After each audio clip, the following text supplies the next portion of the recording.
Actually, there's been a lot of motion, rallies, and when the community rises up, it does get the eyes and the ears and even sometimes even the hearts of the perpetrators. And in this case, they did make some changes. They undressed the deer head that they had in the fire department, and they set up a suggestion box for firefighters that had any kind of problem to write a note, and it can be an anonymous note, and drop it in their suggestion box. And there have been little changes like that. There have been some other changes on a much larger scale, and they have happened just as our second demonstration started. But we gave them 30 days only because I know without a doubt that it took years to set in place this racist regime that has taken over our fire department, and it's not going to be undone in 30 days. And plus, racism is plays a important role in capitalism, so they must have racism. Because of that factor, I know personally that it can't change but so much. The atmosphere of intimidation was just overwhelming. One of the things, this is just one of the things that they did, was that a deer head was brought in and mounted on the wall. And they put a baseball cap on this deer head, cocked it to the side. They had sunglasses on it, but the picture that I have of it does not have sunglasses. They put earring in one of the deer's ears. They put what is called a blunt. That's the way that young people are smoking marijuana today, in the deer's mouth. They fashioned an aluminum chain that looked like bling bling with a dollar sign, and they put a sign under the deer's head saying "The buck stops here." So that was like telling African Americans that the buck stops here. And they had a running joke that what was missing during the Million Man March, and what was missing, and the punchline is an auctioneer. So it was that kind of stuff that they ha-ha'd around in the fire department at the expense of black firefighters. So it was it's really terrible.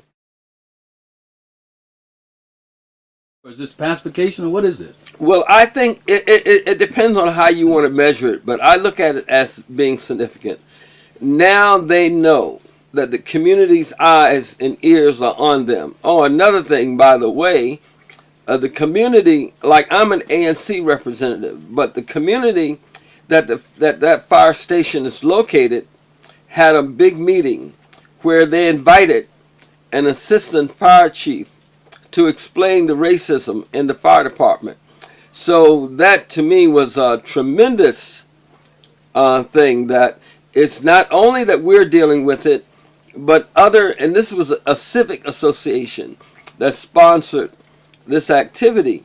And the fire chief came, and we loaded the room with about 20 or more firefighters who discredited this person because he is the African American who the racists use to put down other disgruntled firefighters. So the meeting turned into a testimony of his abilities to be just.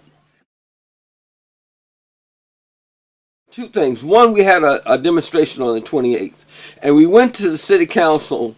It was in front of the Wilson Building, which is our city hall, and we went there because the responses that we got from sending emails and letters to the city officials, the mayor on down, the mayor said his hands was tied, and the two council members that we that responded said that they were investigating the issue, and so this investigation. It's a silent investigation that nobody knows anything about. So we went there, and while we were there, a couple of city council members came up and talked to the demonstrators to find out more about what was going on. So we have set up some meetings with with firefighters and city council members to talk about what's happening.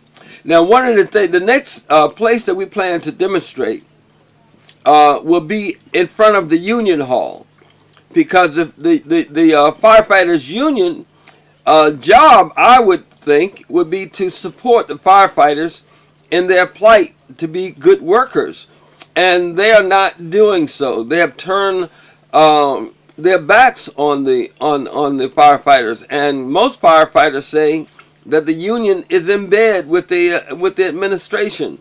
So that's where we plan to go next, and we'll see what's happening. But we're not going to turn this issue loose until justice comes. And what we want are several things. We want a civilian group to oversee the fire department. We want a judicial study and report of the fire department, because racism is just the tip of the iceberg. There's stealing, there's graft, and corruption.